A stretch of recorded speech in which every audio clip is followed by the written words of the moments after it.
ประธานทองหลุนศรีสุฤทธิ์ประธานประเทศแห่งสาธารณรัฐประชาธิปไตยประชาชนลาวเข้าเยี่ยมพบปะสมเด็จเจ้าจักรพรรดินารุฮิโตะแห่งประเทศญี่ปุ่น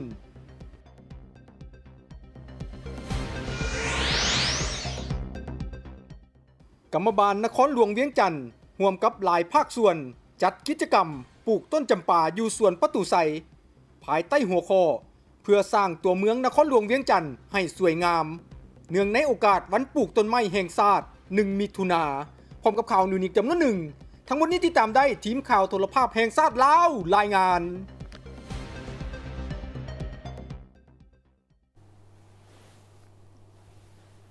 สบายดีท่านผู้ชมที่เคารพสบายดีท่านผู้ชมยินดีต้อนรับท่านผู้ชมเข้าสู่ข่าวภาคคำประจำวันจากของข่าวโทรภาพแห่งชาติลาว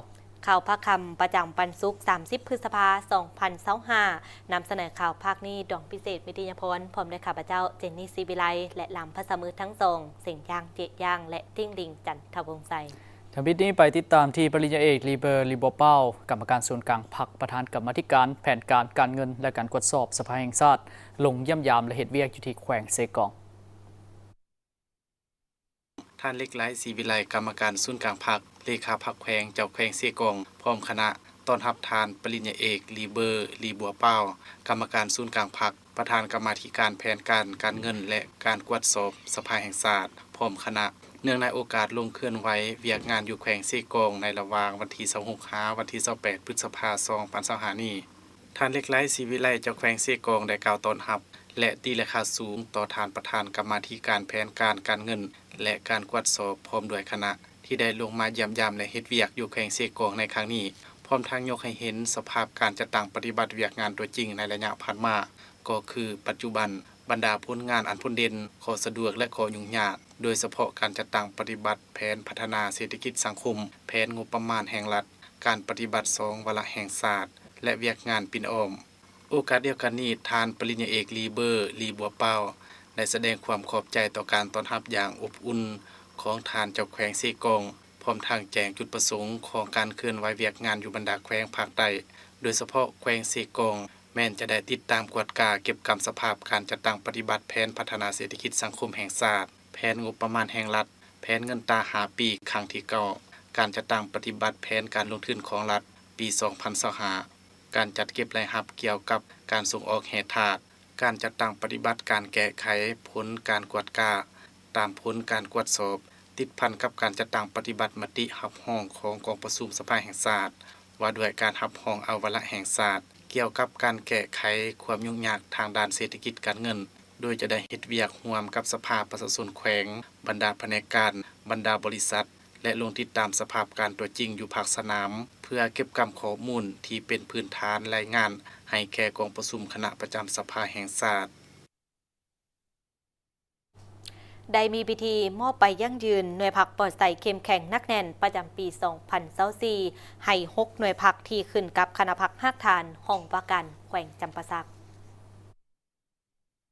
โดยการเข้าร่วมของสหายสนันศรีภาพพรหมจันทร์ห้องเลขาผักแขวงหัวหน้าคณะจัดตั้งแขวงมีสหายเลขาคณะผักหักฐานห้องว่าการแขวงหน่วยผักหักฐานแผนกการต่างประเทศแผนกภายในแขวงเลขาหน่วยผัก6หน่วยผักพร้อมด้วยสหายสมาชิกผักภายใน6หน่วยผักหักฐานที่ขึ้นกับห้องว่าการแขวงจำปาสักเข้าร่วมในพิธีครั้งนี้ได้รับการสรุปตีราคาคืนการจัดตั้งปฏิบัติการสีนำพาการก่อสร้างหน่วยผักปลอดไซส์เข้มแข็งนักแน่นประจำปี2024ซึ่งได้ยกให้เห็นผลสำเร็จในการสีนำพาก่อสร้างหน่วยผักปลอดไซส์เข้มแข็งนักแน่นเป็นต้นแมนคณะผักหักฐานแมนเลยเอาใจใส่หลายด่านนับแต่ด่านการเมืองด่านแนวคิดด่านการจะตั้งด่านแบบแผนวิธีนำพาและการนำพาปฏิบัติหน้าที่การเมืองก็คือด่านวิชาเฉพาะ1 ปีผ่านมาคณะผักหักฐานได้เอาใจใส่ศึกษาอบรมการเมืองแนวคิดโดยการจัดตั้งเผยแพร่เสื่อมซึมบรรดาเนื้อในเอกสารมติคำสั่งแจ้งการที่ติดพันกับการจัดตั้งปฏิบัติหน้าที่เวียกงานการประเมินได้เคลื่อนไหวตามภาระบทบาทของตนจากนั้นยังได้เอาใจใส่นำภาษีนำการเคลื่อนไหวเวียกงานวิชาเฉพาะเวียกงานป้องกันความสงบอยู่แต่ละสำนักงานกลุ่มโกงให้มีความสงบและเป็นระเบียบเรียบร้อยโดยพื้นฐานพร้อมนี้ยังได้ผ่านทิศทางแผนการประจำปี2025ตื่มอีกจากนั้นก็ได้มอบใบยังยืนหน่วยผักปลอดไซส์เข้มแข็งและนักแน่นประจำปี2024ให้แก่6หน่วยผัก โดยให้เกียรติมอบโดยสหายสนันศรีภาพพรหมจันทร์รองเลขาผักแขวงหัวหน้าคณะจัดตั้งแขวงแก่ประสักหับโดยเลขาหน่วยผัก6หน่วยผักแขวงอัตตปือกะเกียมปลูกไม้ฟื้นฟูป่าให้ได้ 21,000 กว่าเฮกตาร์ในปี 2000 สหแขวงอัตตปือจะเกี่ยมปลูกไม้และฟื้นฟูป่าหายได้ 21,684 เฮกตาร์ในนั้นปลูกไม้หายได้ 3,660 เฮกตาร์และฟื้นฟูป่าใหม่จำนวน 18,024 เฮกตาร์และปัจจุบันแขวงอัตตปือมีเนื้อที่คุ้มครองทั่วแขวงประมาณ 132,000 กว่าเฮกตาร์มีเนื้อที่ป่าใหม่ประมาณ 846,636 เฮกตาร์เท่ากับ 81 ส่วนหน่วยเทียบแสอัตราความปกคลุมของเนื้อที่ทั่วแขวง75ส่วนหน่วยเนื้อที่ของป่าใหม่เทียบใส่ในระยะผ่านมาเฉลี่ยในแต่ละประเภทป่าเห็นว่ายังอยู่ในระดับเดิมเมื่อวันที่27พฤษภาคม 2000 สหทันกงใจศรีเดวงศ์หัวหน้าแผนกกิจกรรมและป่าใหม่แขวงอัตตปือได้ให้สัมภาษณ์ว่าเพื่อเป็นการกะเกียมแผนการปลูกใหม่และฟื้นฟูป่าใหม่ปัจจุบันทั่วแขวงสามารถผลิตเบี้ยใหม่ได้ทั้งหมด 815,330 ก่อเบี้ยในนี้ภาครัฐผลิตได้ 58,840 เบี้ยภาคประชาชนผลิตได้ 59,198 เบี้ยภาคบริษัทและผู้ประกอบการผลิตได้ 621,800 เบี้ยซึ่งมีทั้งเบี้ยใหม่อุตสาหกรรมไม้ไห่หมากและไม้ประดับสำหรับการกะเกียมความพร้อมพิธีปลูกในวันที่1มิถุนายนที่จะมาถึงในหาเมืองของแขวงมี10จุดเนื้อที่ทั้งหมด483 กว่าเฮกตาร์มาหอดปัจจุบันแผนกกิจกรรมและป่าใหม่แขวงได้สมทบกับแผนกการเกี่ยวของประชุมปรึกษาหารือกำหนดแนวทางการจัดตั้งปฏิบัติลงกำหนดและหมายจุดปลูกกำหนดชนิดพันธุ์ใหม่โดยได้กำหนดเอาสถานที่ปลูกใหม่ในวันที่1มิถุนายนแม้จะได้จัดพิธีอยู่เขตสถานที่มันการปฏิบัติเขตไต่ล่าวบ้านอุดมใส่เมืองสนามใส่ในเนื้อที่ทั้งหมด5 กว่าเฮกตาร์เพื่อกะเกียมในการปลูกใหม่2025ให้บรรลุตามระดับขาดหมายที่สภารับรองสันตามตัวเลขขาดหมายที่ทั้งแขวงก็คือแผนกกิจกรรมป่าใหม่จะได้สูงสุดปี2025นี้ถือว่าเนื้อที่ทั้งหมดก็21,684 เฮกตาร์ในนั้นแม่นการปลูกใหม่อันนี้ให้บรรลุ 3,660 เฮกตาร์แต่พื้นผู้ป่าใหม่นี้ให้ได้ 18,024 เฮกตาร์จัดสรรป่าไม้บาทให้ได้15 บาทและขึ้นทะเบียนสวนปลูกนี้มันได้1,000 กว่าเฮกตาร์ถือว่าในนั้นเดิมการปลูกนี้อยู่ในปลูกอยู่ใน3ประเภทป่านี้ก็ถือว่าให้มันลุกอยู่ใน 3,660 เฮกตาร์และพื้นผู้ป่าเนี่ยได้ 18,000 กว่าเฮกตาร์แล้วมาหอดปัจจุบันนี้แต่ทั่วแขวงสามารถผลิตเบี้ยใหม่ได้ทั้งหมด 815,339 เบี้ยในนี้มันภาครัฐพวกเขาก็ถือว่าปฏิบัติได้ 58,841 เบี้ยและภาคประชาชนหรือว่าหน่วยครอบครัวผู้ประกอบการต่างๆนี่ถือว่า 59,198 เบี้ยและบรรดาผู้ประกอบการผู้หน่วยธุรกิจที่ลงทุนขนาดใหญ่ก็ถือว่าผลิตได้ 621,800 กว่าเบี้ยในนั้นมีบรรดาชนิดใหม่ต่างๆเป็นต้นใหม่อุตสาหกรรมใหม่แค้นใหม่ดูใหม่แต่ใหม่ขยุงใหม่ย่างแต่ใหม่ให้มากเป็นต้นมันมากมีมะม่วงมะทุเรียนมะพร้าวมะนาวและใหม่ประดับชนิดอื่นๆฐานกงใจศรีดวงศ์หัวหน้าแผนกกิจกรรมและป่าใหม่แขวงอัตตปือให้ทัศนะอีกว่าเพื่อเฮ็ดให้เวียกงานปลูกต้นไม้แห่งศาสตร์กลายเป็นปางบุญประเพณีมีความหมายความสำคัญและได้รับการเสริมขยายเข้าสู่ชีวิตตัวจริงของพนักงานทหารตำรวจและประชาชนบรรพเผ่าเป็นกระบวนการฟดฝืนในทั่วพงศนพร้อมทั้งเฮ็ดให้ธรรมศาสตร์มีความอุดมสมบูรณ์และสวยงามในวันที่ 30 พฤษภาคม 2025ที่โรงเรียนอนุบาลกระทรวงสาธารณสุขได้จัดงานเฉลิมฉลองวันเด็กน้อยสากล 1 มิถุนายนภายใต้คำขวัญสร้างความเข้มแข็งให้เด็กทุกคนจิตเท่าเทียมกันอนาคตที่ปลอดภัย ในพิธีท่านนางอ้นพรสวัสดิ์ผู้อำนวยการโรงเรียนอนุบาลกระทรวงสาธารณสุขกล่าวว่าวันเด็กน้อยสากลแม่นเหตุการณ์พิเศษหนึ่งที่มีความหมายต่อเด็กเพื่อแนะใส่สุขอยู่ส่งเสริมพัฒนาและปกป้องเด็กในทั่วโลกย้อนเห็นได้ถึงความหมายความสำคัญของเด็กที่เป็นอนาคตของชาติเป็นเม็ดพืชเป็นนอแหน่งทื้นฮอนแห่งชีวิตในมื้อนี้เพื่อให้กลายเป็นอนาคตแจ่มใสของประเทศชาติในต่อหน้าสำหรับสาธารณรัฐประชาธิปไตยประชาชนลาวได้เฉลิมฉลองวันเด็กใน2วันคือวันเด็กน้อยสากล1มิถุนาและวันเด็กจักรวาลหรือวันเด็กโลกคือวันที่20พฤศจิกายนวันสนธิสัญญาว่าด้วยสิทธิเด็กเพื่อปกป้องเด็กโดยจัดให้มีกิจกรรมต่างๆเพื่อส่งเสริมและพัฒนาทักษะให้เด็กกล้าแสดงออกกิจกรรมในวันเด็กของพวกเราในมื้อนี้เนาะก็แม่นว่าจะแม่นเป็นการเล่าประวัติความเป็นมาของวันเด็กเนาะจากนั้นก็จะเป็นกิจกรรมการเฉลิมฉลองการแสดงศิลปะ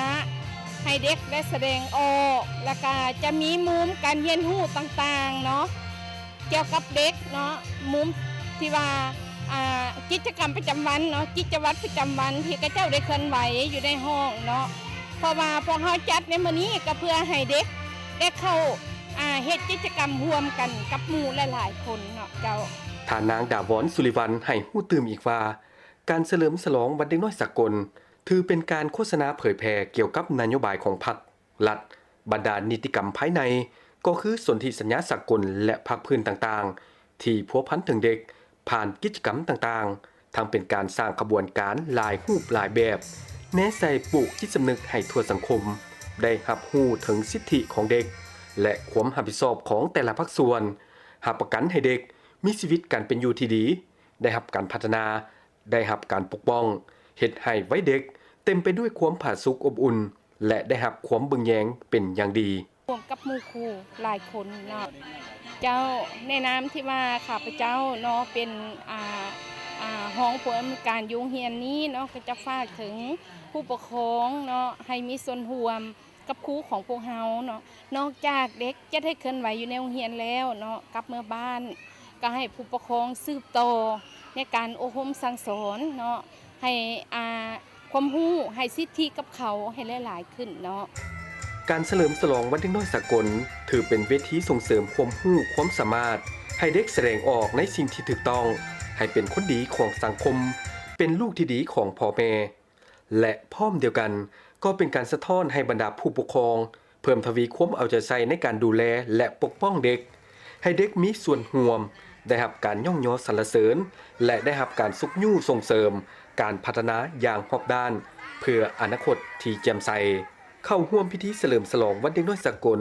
มีทานคำประสงค์เทพปัญญาหัวหน้ากรมจัดตั้งและพนักงานกระทรวงสาธารณสุขแขกจากภาคส่วนต่างๆพนักงานครูอาจารย์พ่อแม่ผู้ปกครองและหลานน้อยภายในโรงเรียนอนุบาลเข้าร่วมจำนวน200กว่าคนแผนกศึกษาธิการและกีฬานครหลวงเวียงจันทร์จัดพิธีเฉลิมฉลองวันเด็กน้อยสากลครบรอบ100 ปีและวันปลูกต้นไม้แห่งชาติ1มิถุนายน2025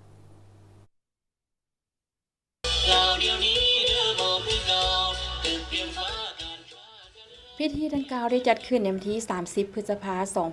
2025ที่แผนกศึกษาธิการและกีฬานครหลวงเวียงจันทร์โดยมีท่านถนอมทำทองคณะประจำภาคประธานศูนย์การแนวลาวสร้างชาตินครหลวงเวียงจันทร์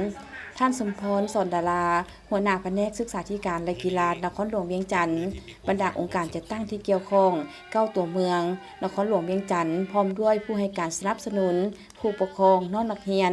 อนุบาลประถมทางภาครัฐและเอกชนในนครหลวงเวียงจันทร์เข้าร่วมพิธีเฉลิมฉลองวันเด็กน้อยสากลครบรอบ100 ปีและวันปลูกต้นไม้แห่งชาติวันที่1มิถุนายนปี2025แผนกศึกษาธิการและกีฬานครหลวงเวียงจันทร์ได้มีหลายกิจกรรมเช่นมอบของขวัญให้หลานน้อย9ตัวเมืองยอดยาวิตามิน A ปลูกต้นไม้ส้มการแสดงศิลปะที่ดีเด่นของแต่ละเมืองแข่งขันกีฬาสำหรับเด็กกิจกรรมเผยแผ่เมตตาธรรมชมงานวางแสดงผลงานของโรงเรียนตัวแบบคุณภาพโรงเรียนนิเวศอาเซียนและโรงเรียนนานาชาติและยังได้บริการอาหารและเครื่องดื่มโดยบ่เสียค่าให้แก่น้องนักเรียนและบรรดาผู้เข้าร่วมงาน การเฉลิมฉลองวันดังกล่าวเป็นการโฆษณาปลุกจิตสำนึกให้ครอบครัวบุคคลสำคัญและสังคมรับรู้ได้ทัศนะแนวทาง ความคิดและปัญหาที่เป็นผลกระทบกับเด็ก การสร้างสภาพแวดล้อมที่เป็นมิตร การสร้างความเข้มแข็งให้เด็กทางด้านการศึกษา การรักษาสุขภาพ โภชนาการ สุขอนามัย ข้อมูลข่าวสาร และการปกป้องเด็กจากทุกรูปแบบของความรุนแรงและการกระทำอื่นๆ ที่ส่งผลกระทบต่อเด็กในทางกงและทางอ้อม เพื่อรับประกันให้เด็กทุกคนมีอนาคตสดใส มีชีวิตที่มีคุณภาพ และมีคุณค่าต่อสังคมและประเทศชาติในทุกๆปีแผนกศึกษาธิการและกีฬานครหลวงเวียงจันทน์ได้เฉลิมฉลองวันบุญเด็กน้อยสากลเพื่อให้พ่อแม่ผู้ปกครองเด็กและสังคมเข้าใจความสำคัญของวันเด็กน้อยโดยเฉพาะแม่นเด็กหญิงที่ด้อยโอกาสให้มีการศึกษาที่ดีขึ้นขยายโรงเรียนเลี้ยงเด็กโรงเรียนอนุบาลโรงเรียนสายสามัญอย่างเป็นระบบเพื่อรับประกันให้เด็กน้อยได้เข้าเรียนอย่างทั่วถึงเป็นอนาคตของประเทศชาติในต่อหน้ากรรมบาลนครหลวงเวียงจันทน์ร่วมกับหลายภาคส่วนจัดกิจกรรมปลูกต้นดอกจำปาอยู่ส่วนประตูไซภายใต้หัวข้อเพื่อสร้างตัวเมืองนครหลวงเวียงจันทน์ให้สวยงามเนื่องในโอกาสวันปลูกต้นไม้แห่งชาติ1 มิถุนายนและเพื่อคำนับหับต้น3 ปันประวัติศาสตร์ซึ่งกิจกรรมดังกล่าวได้จัดขึ้นในมื้อนี้30 พฤษภาคมสหพันธ์กรรมบาลนครหลวงเวียงจันทน์สหพันธ์กรรมบาลกระทรวงการต่างประเทศสหพันธ์กรรมบาลสถาบันเศรษฐกิจสังคมแห่งชาติร่วมกับศูนย์กลางสหพันธ์กรรมบาลลาวโดยได้รับการสนับสนุนจากธนาคารคำลาว100 ล้านกีบได้จัดกิจกรรมปลูกต้นไม้ภายใต้หัวข้อเพื่อสร้างตัวเมืองนครหลวงเวียงจันทน์ให้สวยงามเนื่องในโอกาสวันปลูกต้นไม้แห่งชาติ1 มิถุนายนและเพื่อคำนับหับต้น3 ปันประวัติศาสตร์อยู่ส่วนประตูไซนครหลวงเวียงจันทน์โดยมิทานศิริราชทงศิลป์ทองเพ็งหงเจ้าของนครหลวงเวียงจันทน์ทานอาริยวันอัคควงศ์หงประธานศูนย์กลางสหพันธ์กรรมบาลลาวมิปดาประธานหงประธานสหพันธ์กรรมบาลและสมาชิกกรรมบาลจาก3 ภาคส่วนพร้อมด้วยพนักงานของธนาคารคำลาวเข้าร่วมการจัดกิจกรรมในครั้งนี้ได้พร้อมกันปลูกต้นดอกจำปาที่เป็นดอกไม้ประจำชาติของลาวหลายกว่า10 ต้นอยู่ส่วนประตูไซที่เป็นสถานที่ท่องเที่ยวสำคัญของลาวก็คือของนครหลวงเวียงจันทน์เพื่อเฮ็ดให้สถานที่ดังกล่าวมีความโฮมเย็นและมีความสวยงามในเวลาที่ดอกเบ่งบานตามฤดูกาลเพื่อเฮ็ดให้นักท่องเที่ยวทั้งภายในและต่างประเทศได้เวลาที่เข้ามาเที่ยวชมสวนประตูไซจะได้เห็นดอกจำปาเบ่งบานที่สวยสดงดงามและส่งกลิ่นหอมไปทั่วสถานที่ท่องเที่ยวดังกล่าวทั้งเป็นการดึงดูดนักท่องเที่ยวให้เข้ามาเที่ยวชมสวนประตูไซนับมือนับหลายขึ้นเติมอีกการนำภาครัฐร่วมกิจกรรมปลูกต้นไม้เนื่องในโอกาสวันปลูกต้นไม้แห่งชาติครบรอบ 45 ปีและวันเด็กน้อยสากลครบรอบ 101 ปีตอนเช้าวันที่30 พฤษภาคม 2025กระทรวงป้องกันความสงบได้จัดกิจกรรมปลูกต้นไม้เนื่องในโอกาสวันปลูกต้นไม้แห่งชาติครบรอบ 45 ปีและวันเด็กน้อยสากลครบรอบ 101 ปีโดยได้จัดขึ้นอยู่บริเวณสนามม้าเมืองไสเสถานครหลวงเวียงจันทน์ให้เกียรติเข้าร่วมโดยมีทานนางปานียะโทตู้รองประธานประเทศมีคณะนำขั้นสูงจากกระทรวงพร้อมด้วยภาคส่วนที่เกี่ยวข้องพลโทคำกิ่งพุยล่ามณีวงศ์รองรัฐมนตรีกระทรวงป้องกันความสงบได้กล่าวว่าการสร้างขบวนการปลูกต้นไม้ในครั้งนี้แม้นเป็นการเฉลิมฉลอง2 วันที่มีความหมายสำคัญติดพันกับการสร้างขบวนการต้อนรับกองประชุม3 คันและกองประชุมใหญ่ครั้งที่6ของพรรคกระทรวงป้องกันความสงบที่จะไขขึ้นในม.นี้พร้อมทั้งเป็นการปลูกจิตสำนึกให้แก่นายและพลตำรวจก็คือสังคมได้เข้าใจรับรู้ถึงความหมายความสำคัญของต้นไม้พร้อมกันปกปักรักษาทรัพยากรป่าไม้ให้มีความยืนยงและอุดมสมบูรณ์เขียวงามสามารถนำใช้ได้ยาวนานสำหรับต้นไม้ที่นำมาปลูกแม้นไม้อุตสาหกรรมเช่นไม้ดูไม้แต้และอื่นๆโดยได้ปลูกใส่อ้อมบริเวณภายในเดินสนามม้า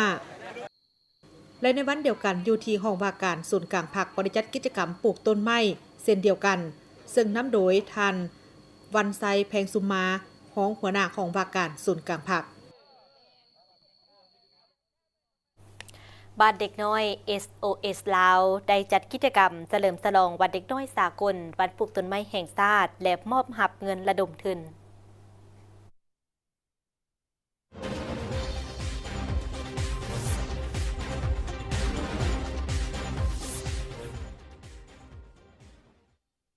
เข้าร่วมกิจกรรมมีทานนางนาลีศรีสุริตภรรยาของประธานประเทศทานโพไซสัญญสอนรัฐมนตรีกระทรวงพลังงานและบอแฮพร้อมด้วยพนักงานครูอาจารย์และน้องๆนักเรียนท่านสินสอนนครไฮรักษาการผู้อำนวยการโครงการบ้านช่วยเหลือเด็กน้อย SOS ลาวกาวาการจัดกิจกรรมในครั้งนี้เป็นการเฉลิมฉลองวันเด็กน้อยสากลครบรอบ101 ปีวันปลูกต้นไม้แห่งชาติครบรอบ45 ปีพร้อมทั้งเป็นการระดมทุนเพื่อช่วยเหลือเด็กน้อยในบ้านเด็กน้อย SOS ลาวและซึ่งปีนี้จัดเป็นปีที่ 4 ภายหลังได้มีการริเริ่มและได้รับการสนับสนุนจากภาคส่วนต่างๆทางสังคม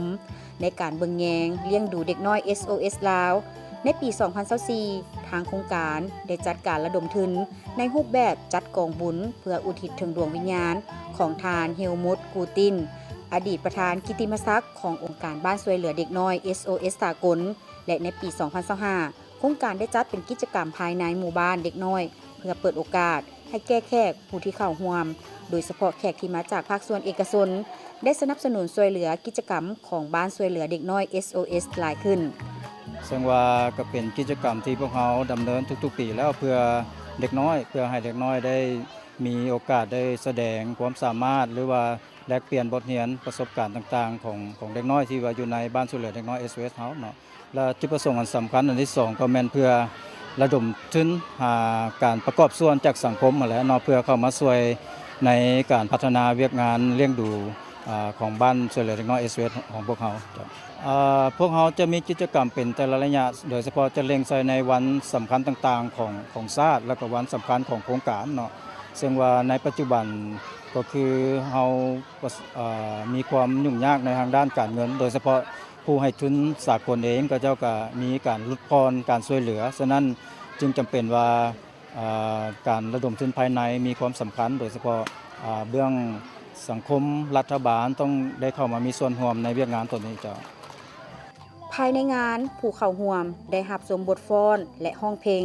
กิจกรรมเดินแบบสิ่งประดิษฐ์จากสิ่งเศษเหลือผลงานของน้องน้อยอนุบาลและสั้นมัธยมปลายรับของขวัญจากทานนางนาลีศรีสุริตภรรยาของประธานประเทศรับเงินระดมทุนช่วยเหลือบ้าน SOS ลาวจากภาคส่วนต่างๆทางสังคม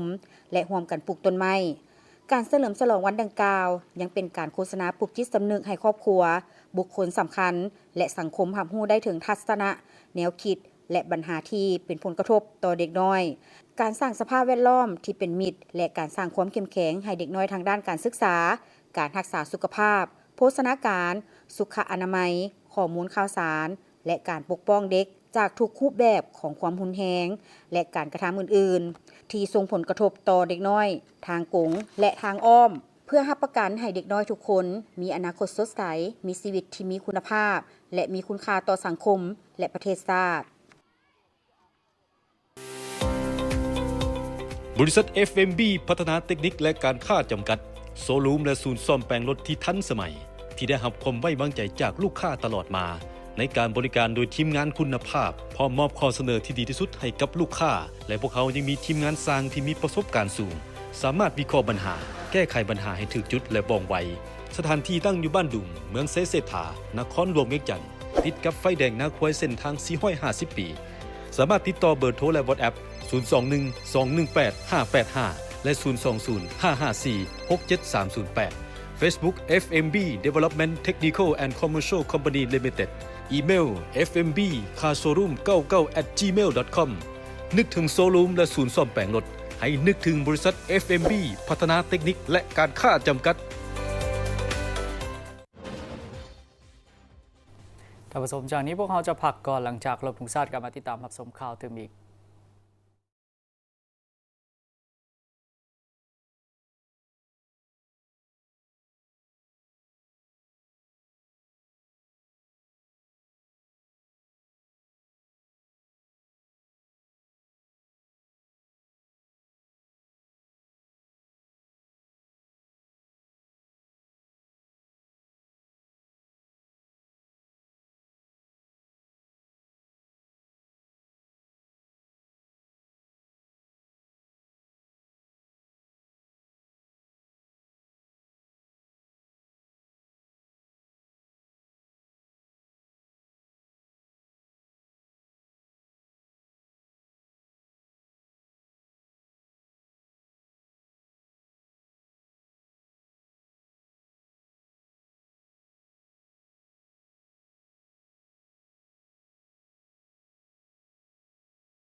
ชาติลาว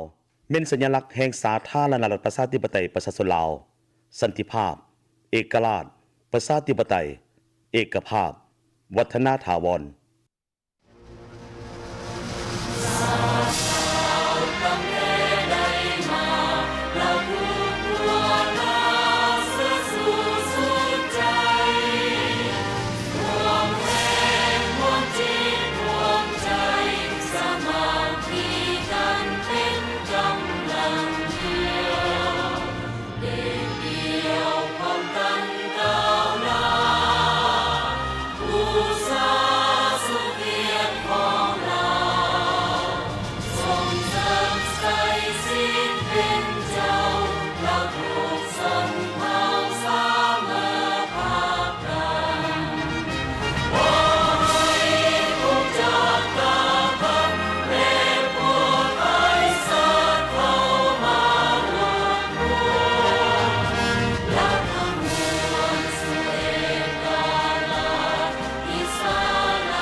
กำลังติดตามรับชมข่าวภาคคำนำพวกเขาตอนในระยะที่2ระยะนี้ไปติดตามที่ประธานทองลุ้นศรีสุริตประธานประเทศแห่งสาธารณรัฐประชาธิปไตยประชาชนลาวเข้าเยี่ยมพบปะกับสมเด็จเจ้าจักรพรรดินารุฮิโตะแห่งประเทศญี่ปุ่น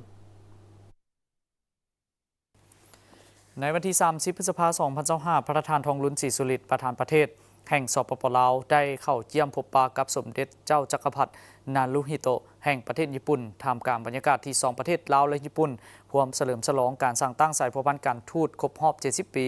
ในโอกาสนี้ประธานประเทศได้แสดงความขอบใจต่อการต้อนรับอันอบอุ่นพร้อมทั้งตีราคาสูงต่อสายพันธ์การทูตซึ่งทั้ง2ประเทศร่วมเฉลิมฉลองสายพันธ์ทางการทูตนำกันครบรอบ70 ปีอย่างคึกคืนและมีความหมาย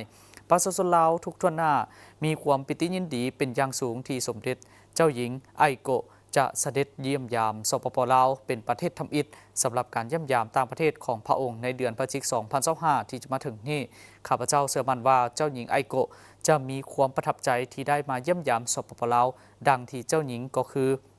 พระบิดาของพระองค์ที่ได้มาเยี่ยมยามสปป.ลาวเมื่อ13 ปีก่อนรวมทั้งองค์มงกุฎราชกุมารพระสายาและเจ้าหญิงมาโกะได้เยี่ยมยามสปป.ลาว3 ครั้งผ่านมาคือปี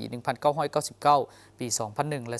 2010 ซึ่งบรรดาพระองค์ได้สัมผัสกับวัฒนธรรมและฮิตของประเพณีอันดีงามของลาวก็คือการทัศนศึกษาตัวจริงจากบรรดาโครงการที่เป็นสัญลักษณ์ของการร่วมมือลาวญี่ปุ่นที่ได้ประกอบส่วนอันสำคัญเข้าในการพัฒนาเศรษฐกิจและสังคมของสปป.ลาวตลอดระยะผ่านมาอีกเทื่อหนึ่งข้าพเจ้าขอมีความปิติยินดีเป็นอย่างสูงที่ได้มีโอกาสเข้าเยี่ยมพบปะสมเด็จในโอกาสเดินทางมาเยี่ยมยามประเทศญี่ปุ่นครั้งนี้และแสดงความหวังว่าจะมีโอกาสต้อนรับสมเด็จ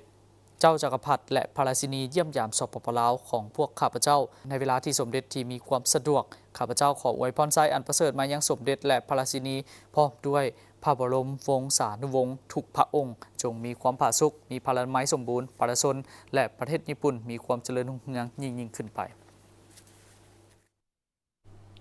ฐานทองลุ้นศรีสุริตประธานประเทศแห่งสาธารณรัฐประชาธิปไตยประชาชนลาวได้สำเร็จการเข้าร่วมกองประชุมสากลว่าด้วยอนาคตของอาซีครั้งที่30ภายใต้หัวข้อสิ่งท้าทายสำหรับอาซีในโลกที่มีความผันแปรอย่างซับซ้อนประธานทองลุ้นศรีสุริตประธานประเทศได้นำพาคณะผู้แทนสาธารณรัฐประชาธิปไตยประชาชนลาวเข้าร่วมกองประชุมสากลว่าด้วยอนาคตของอาซีครั้งที่30ภายใต้หัวข้อสิ่งท้าทายสำหรับอาซีในโลกที่มีความผันแปรอย่างซับซ้อนจัดขึ้นโดยสำนักข่าวนิกเกอีในระหว่างวันที่29-30 พฤษภาคม 2025ที่นครหลวงโตเกียวประเทศญี่ปุ่นในกองประชุมครั้งนี้ประธานประเทศได้ขึ้นกล่าวคำปราศรัยโดยได้แสดงวิสัยทัศน์ มีเนื้อในส่องแสงให้เห็นถึงบทบาทความสำคัญของอาซีสันติภาพและความมั่นคงในภาคพื้นและสากลและสภาพปัจจุบันที่โลกกำลังประเสริญกับความยุ่งยากซับซ้อนความขัดแย้งที่เกิดจากสงครามการค้าปัญหาภัยธรรมชาติปัญหาการเปลี่ยนแปลงดินฟ้าอากาศปัญหาการนำใช้ระบบข้อมูลข่าวสารเทคโนโลยีและภัยคุมคูทางอินเทอร์เน็ตซึ่งสภาพการท้าทายดังกล่าวมันเรียกร้องให้ประชาคมโลกก็คือภาคพื้นอาซีในฐานะเป็นหัวจักรขับเคลื่อนที่สำคัญต่อการขยายตัวของเศรษฐกิจในภาคพื้นและโลกทั้งเป็นผู้สร้างตั้งหลายกลไกการร่วมมือใหม่ที่กว้างขวางและรอบด้านซึ่งจะต้องได้สืบต่อยกสูงบทบาทของตนในการประกอบส่วนเขาในการแก้ไขปัญหาและสิ่งท้าทายดังกล่าวแนะใส่เพื่อปกป้องและส่งเสริมสันติภาพเสถียรภาพและความมั่นคงแก้ไขปัญหาบนหลักการประชาธิปไตยเสมอภาพสร้างความไว้เนื้อเชื่อใจกันเคารพซึ่งกันและกันพร้อมทั้งสร้างสภาพแวดล้อมที่เอื้ออำนวยให้แก่การพัฒนาการเชื่อมโยงการเชื่อมจอดและการร่วมมือต่างฝ่ายต่างได้รับผลประโยชน์ประธานประเทศได้ถือโอกาสนี้แสดงความขอบใจต่อบรรดาประเทศเพื่อนมิตรคู่ร่วมพัฒนาและองค์การจัดตั้งสากลโดยเฉพาะรัฐบาลและประชาชนญี่ปุ่นที่ได้ให้การช่วยเหลืออันล้ำค่าและประกอบส่วนอันสำคัญเขาในการพัฒนาเศรษฐกิจสังคมของสาธารณรัฐประชาธิปไตยประชาชนลาวตลอดระยะผ่านมาซึ่งปี 2025 นี้ก็เป็นปีที่มีความหมายความสำคัญสำหรับ2ประเทศก็คือครบรอบ 70 ปีของการสร้างตั้งสายสัมพันธ์การทูตระหว่างลาวและญี่ปุ่นและ 60 ปีของการเข้าไปช่วยเหลือสาธารณรัฐประชาธิปไตยประชาชนลาวของอาสาสมัครญี่ปุ่นทั้งเป็นปีแห่งการยกระดับการพัวพันลาวและญี่ปุ่นและลาวจากคู่ร่วมยุทธศาสตร์ขึ้นเป็นคู่ร่วมยุทธศาสตร์รอบด้านพร้อมนี้ประธานประเทศได้ให้สัมภาษณ์ต่อสื่อมวลชนของญี่ปุ่นเป็นต้นหนังสือพิมพ์นิเกอิสถานีโทรภาพทีวีโตเกียวและ BS ทีวีโตเกียวเกี่ยวกับการแก้ไขปัญหาที่เข่งห้อนของภาคพื้นและสากลที่ติดพันกับสภาพการพัฒนาเศรษฐกิจสังคมของสาธารณรัฐประชาธิปไตยประชาชนลาวห้องว่าการสำนักงานประธานประเทศมอบใบยั่งยืนหน่วยพักปลอดสายเข้มแข็งนักแน่นประจำปี 2024 ให้5หน่วยพักจัดขึ้นในวันที่ 30 พฤษภาคม 2025ห้องว่าการสำนักงานประธานประเทศมอบใบยั่งยืนหน่วยพักปลอดสายเข้มแข็งนักแน่นประจำปี 2024 โดยการเป็นประธานของสหายนางเขมมณีพ้นเสนาคณะพักหัวหน้าห้องว่าการสำนักงานประธานประเทศมีพนักงานลักแหล่งพนักงานบำนาญสมาชิกพรรคและพนักงานเข้าร่วมสหายนางอมรีจันทพรคณะพรรคเลขาหน่วยพรรคหัวหน้ากลุ่มพัวพันต่างประเทศได้สรุปตีราคาการสร้างหน่วยพรรคปลอดสายเข้มแข็งนักแน่นประจำปี 2024 และแผนการประจำปี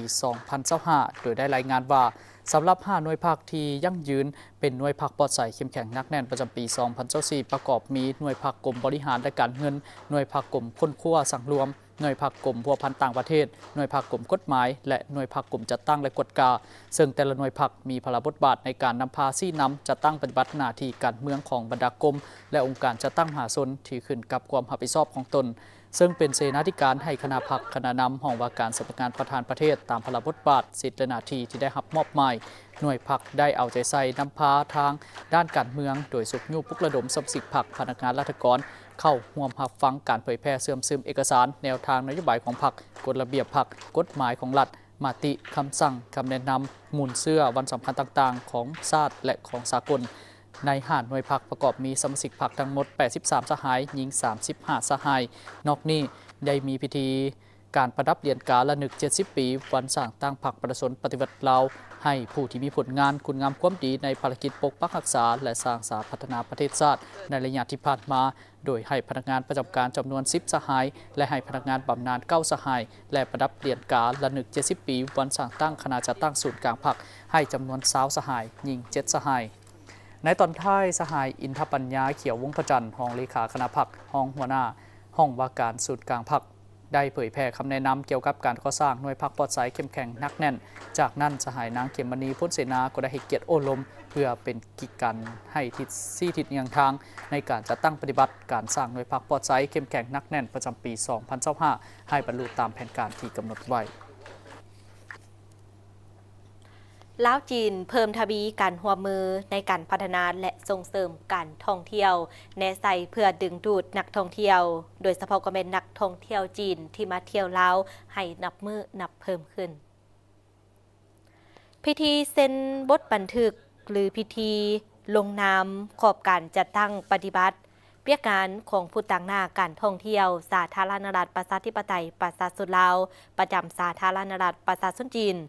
ระหว่างกรมโฆษณาการท่องเที่ยวกระทรวงแถลงข่าววัฒนธรรมและท่องเที่ยวและบริษัทเฟิงฮวงเหอวัฒนธรรมและสื่อมวลชนสากลปักกิ่งสาธารณรัฐประชาชนจีน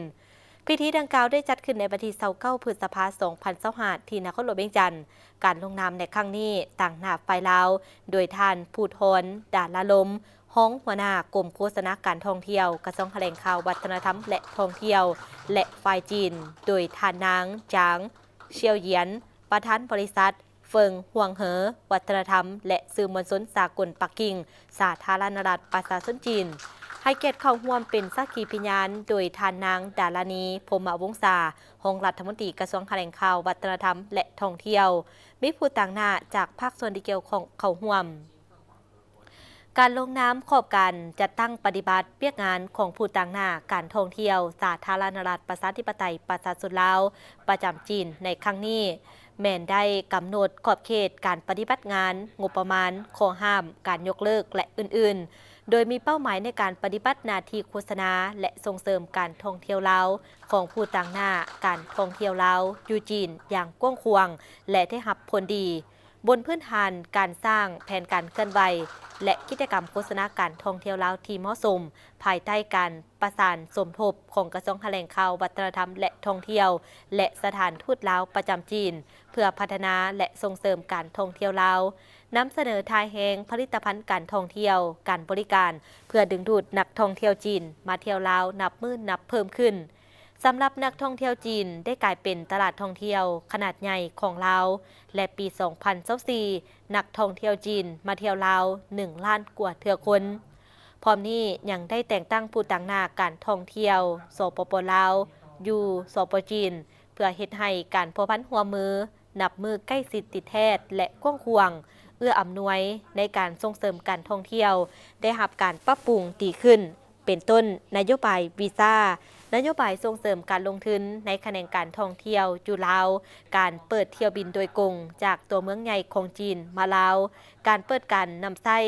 เส้นทางรถไฟแล้วจีนการแลกเปลี่ยนทดถอนบทเรียนและการยกระดับความรู้ความสามารถทางด้านวิชาการในแขนงการท่องเที่ยวโรงหมอมิตรภาพจัดกิจกรรมเฉลิมฉลองวันพยาบาลสากลครบรอบ54 ปีพิธีดังกล่าวได้จัดขึ้นในตอนเช้าของวันที่30 พฤษภาคม 2025ที่ห้องประชุมใหญ่โรงหมอมิตรภาพโดยการเป็นประธานของดร.สอนไซราชวงศ์ผู้อำนวยการโรงหมอมิตรภาพมีคณะอำนวยการแพทย์หมอพยาบาลเข้าร่วมเพื่อหวนคืนประวัติวันพยาบาลสากลทางเป็นการระลึกถึงความสำคัญของการกำหนดวันพยาบาลโดยถือเอาวันที่12 พฤษภาคมซึ่งเป็นวันคล้ายวันเกิดของท่านนานฟลอเรนซ์ไนติงเกลผู้ที่ได้รับการย่องยอว่าเป็นผู้วางรากฐานการพยาบาลยุคใหม่ผู้ทำอิฐและผู้ที่มีอุดมการณ์บำเพ็ญสาธารณประโยชน์เพื่อมวลมนุษย์อย่างแท้จริงได้มีการนำเสนอผลงานการเคลื่อนไหวของแผนกพยาบาลภายในห้องหมอมิตรภาพเป็นต้นก็แม่นผลงานการปฏิบัติกิจกรรมการพยาบาลของแผนกผ่าตัดกระดูกซึมเสื้อการล้างบาดแผลไฟไหม้ผลงานการปฏิบัติกิจกรรมพยาบาลของแผนกไข้หลังการพยาบาลคนเจ็บปลูกถ่ายไข้หลังในการเฉลิมฉลองคณะรับผิดชอบก็ได้จัดกิจกรรมตลาดนัดน้อยสินค้าอุปโภคบริโภคพยาบาลแผนกต่างๆภายในห้องหมอมิตรภาพลาวเวียดนามและไทยได้ร่วมกันจัดกิจกรรมเปิดงานปางแสดงผลงานสร้างสรรค์ศิลปะจากวัสดุสิ่งเศษเหลือต่างๆในโครงการสัมมนาภายใต้หัวข้อเก็บตกจากวัสดุที่เศษเหลือนำมาสร้างสรรค์เป็นผลงานศิลปะในเนื้อหาและรูปแบบมิติต่างๆด้วยการร่วมมือด้านวิชาการศิลปินของสมาคมวิจิตรศิลป์ลาวเวียดนามและไทยได้จัดกิจกรรมวางแสดงผลงานสร้างสรรค์จากวัสดุเก็บตกสิ่งเศษเหลือในโครงการสัมมนาภายใต้หัวข้อเก็บตกจากวัสดุที่เศษเหลือนำมาสร้างสรรค์เป็นผลงานศิลปะในเนื้อหาและรูปแบบมิติต่างๆ โดยการนำวัสดุเหลือใช้ในครัวเรือนและอุตสาหกรรมต่างๆเช่นพลาสติกที่ใช้แล้วเศษไม้เศษเจียขวดน้ำดื่มผ้าเก่าและอื่นมาสร้างสรรค์เป็นผลงานศิลปะร่วมสมัยที่สะท้อนปัญหาสิ่งแวดล้อมและสร้างแนวคิดการรีไซเคิลอย่างสร้างสรรค์พิธีตัดแถบผ้าเปิดงานอย่างเป็นทางการได้จัดขึ้นในตอนค่ำของวันที่28พฤษภาคม2025ที่สถาบันวิจิตรศิลป์แห่งชาติให้เกียรติประธานกล่าวเปิดงานโดยท่านไม้สิงห์จันทร์บุตรดีประธานบริหารงานสมาคมวิจิตรศิลป์ลาวกล่าวว่างานครั้งนี้มีผลงานของศิลปินลาวเวียดนามและไทยมาวางแสดงทั้งหมด40ผลงานในนั้นมีงานศิลปะที่เฮ็ดด้วยเหล็กเศษและทอง8อันเฮ็ดด้วยกล่องยางพลาสติกขวดน้ำดื่มประเภทต่างๆโดยเป็นงานสื่อผสม16อันเฮ็ดด้วยเจี้ยสื่อผสมจำนวน10อันและเฮ็ดด้วยไม้เศษแกะสลัก6อันซึ่งผลงานสร้างสรรค์ศิลปะดังกล่าวได้สะท้อนให้เห็นถึงศิลปะวัฒนธรรมและการอนุรักษ์ธรรมชาติและสิ่งแวดล้อมอยู่ในสังคมงานครั้งนี้เป็นการระดมให้ทุกคนมีส่วนร่วมในการลดพรขี้เหงื่อลดพรการทิ่มขี้เหงื่อสะทรายและให้รู้จักการนำใช้ทรัพยากรอย่างมีคุณค่าเป็นการแลกเปลี่ยนวัฒนธรรมด้วยผลงานของศิลปะของนักศิลปินระดับชาติของ3ประเทศเพื่อหัดแน่นสายพัวพันมิตรภาพและการร่วมมือจุดนี้นี่จะหมายถึงว่าบ่แม่นงานละเอียดเนาะเอิ้นว่าเฮ็ดแบบตกแต่งแบบหยาบๆเอิ้นว่าศิลปะผสมเอาหลายวัสดุมาประกอบเข้ากันมาประกบเข้ากันให้มันเป็นรูปร่างอาจจะเป็นรูปคนรูปสัตว์เป็นต้นไม้ใบหญ้าหยังก็แล้วแต่ภายในงานได้มีการแลกเปลี่ยนบทเรียนในการสร้างสรรค์ผลงานวิธีการรักษาและพัฒนาสีมือจากศิลปินระดับชาติของลาวเวียดนามและไทยโดยงานดังกล่าวจะจัดฮอดวันที่4มิถุนายน2025ท่านใดมีความสนใจสามารถเข้าไปร่วมงานได้ที่สถาบันวิจิตรศิลป์แห่งชาตินครหลวงเวียงจันทน์ทางหมู่นั้นเป็นการรายงานข่าวภายในประเทศจากนี้ไปที่ตามชมสถานการณ์ข่าวที่เกิดขึ้นอยู่ต่างประเทศพร้อมด้วยข่าวกีฬา